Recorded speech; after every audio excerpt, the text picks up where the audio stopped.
Welcome to this explainer. If you've ever stared at a page of sine, cosine, and tangent equations and felt that familiar dread of having to mindlessly memorize them, well, stop right there. Today, we're completely demystifying trigonometric identities. We're shifting entirely away from rote memorization and diving straight into logical deduction. By using just a few simple tools derived from our basic coordinates, x, y, and our radius, r, you're going to see exactly how all of trigonometry is deeply interconnected. It's an absolutely fascinating system, and by the end of this, you'll have built yourself a complete mathematical toolkit. Here's our blueprint for today. We'll start by laying the foundation, then we'll map things out in, well, the map. After that, we'll establish some boundaries with the fences, bring in the heavy machinery, and finally put the whole shebang together in the application. All right, let's jump straight into section 1, the foundation. Time to get our basic definitions sorted. Before we crunch a single number, we really need to define what an identity actually is. This single concept basically grounds the entire logic of our explainer today. In math, an identity isn't just some regular equation you solve for a single unknown variable.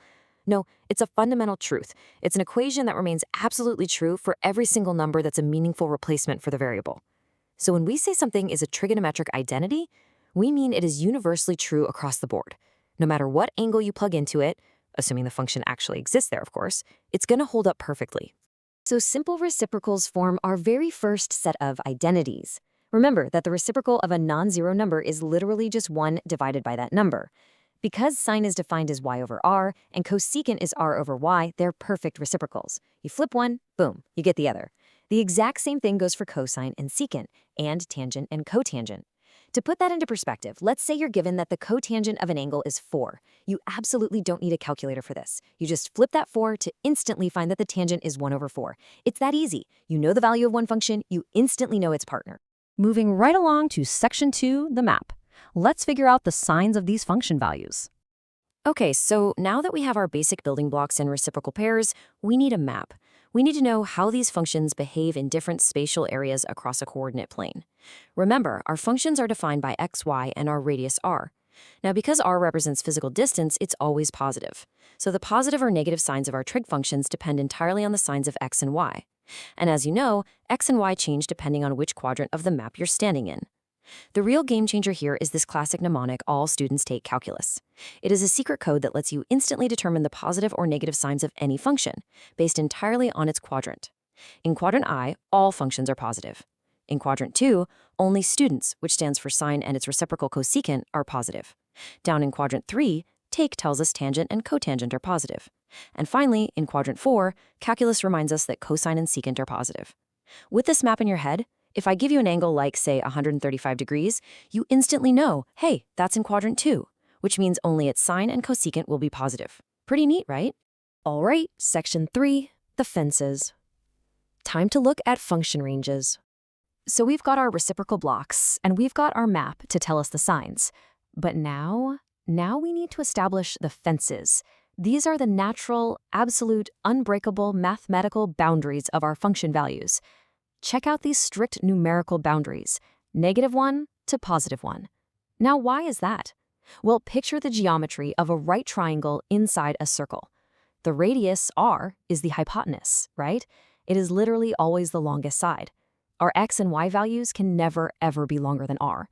Therefore, when you divide y by r to get sine or x by r to get cosine, you're dividing a smaller number by a larger one.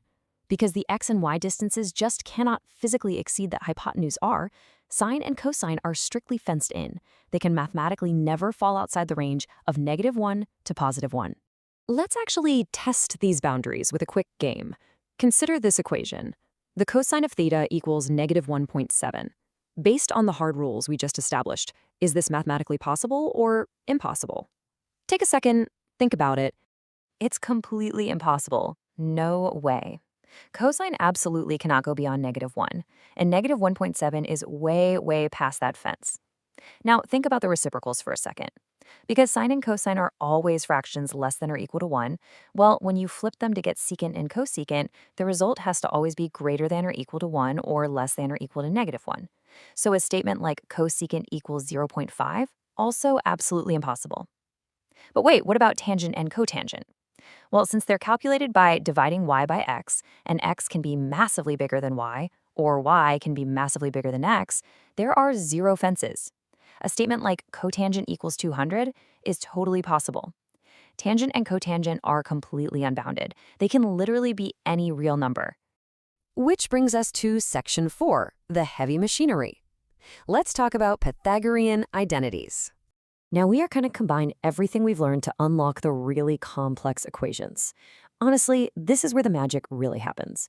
You don't have to memorize a dozen complicated formulas. Actually, scratch that. You just need to remember one thing, the good old Pythagorean theorem. X squared plus y squared equals r squared. Now watch what happens if we simply divide that entire equation by r squared. We get x over r squared plus y over r squared equals 1. But wait a minute, x over r is just cosine, and y over r is just sine. So beautifully, elegantly, we've just proved that cosine squared plus sine squared equals 1. Boom! That's our first major identity. By simply taking the Pythagorean theorem and algebraically dividing it 3 different ways, once by r squared, once by x squared, and once by y squared, we systematically derive 3 incredibly powerful identities without memorizing a single one of them. Plus, using basic algebra, you can just subtract from both sides to create equivalent forms, like cosine squared equals 1 minus sine squared. The flexibility here is just immense. And right alongside our Pythagorean tools, we have the quotient identities, which are just as elegant if you ask me. If you take the sine of an angle, which remember is y over r, and divide it by the cosine of that angle, which is x over r, those r values just elegantly cancel each other out. And what are you left with? Y over x. And what exactly is y over x? It's tangent. So we've just mathematically proven that tangent is quite simply sine divided by cosine. And naturally, its reciprocal, cotangent, is cosine divided by sine. These quotient identities prove that tangent and cotangent are literally just fractions made up of sine and cosine, which further proves that if you really understand sine and cosine, you essentially hold the keys to the entire system. Finally, Section 5, the application. Let's put this whole toolkit together. We've built a seriously incredible toolkit today. So let's see how all these puzzle pieces fit together to uncover hidden information. Imagine a scenario where we're given only 2 tiny pieces of information. The angle is in quadrant 4, and its cosine is 2 over 5. That's it. From just this, we can find the exact values of all 5 other trigonometric functions. How? Well, first we check our map. All students take calculus. Down in quadrant 4, only cosine and secant are positive. Everything else is going to be negative. Next, we use our basic identities. If we know cosine, we instantly know secant is its reciprocal, 5 over 2. Then we bring in the heavy machinery. We can plug our cosine value right into our Pythagorean identity. Sine squared plus cosine squared equals 1 to solve for sine. And once we have sine, we just flip it for cosecant. Now, taking a quick step back to process all that, we then use our quotient identity, dividing our sine by our cosine to find tangent, and flip that for cotangent. Whether you use the algebraic identities we literally just derived, or you just sketch out the x, y, and r coordinates on a graph, knowing the quadrant placement and the signs lets you uncover every single missing piece of the puzzle. It's honestly like mathematical detective work, and you cannot possibly fail if you just follow the clues. It really is quite amazing when you step back and look at the whole picture. From just an angles quadrant and a single ratio, an entire system of values unfurls with absolute, undeniable certainty. I want to leave you with this final, somewhat empowering thought to ponder about how incredibly simple rules can completely map out seemingly infinite complexity. Knowing the value of one function in the quadrant makes it possible to find all the rest. What other complex systems in the universe can be entirely unlocked with just 2 simple pieces of information?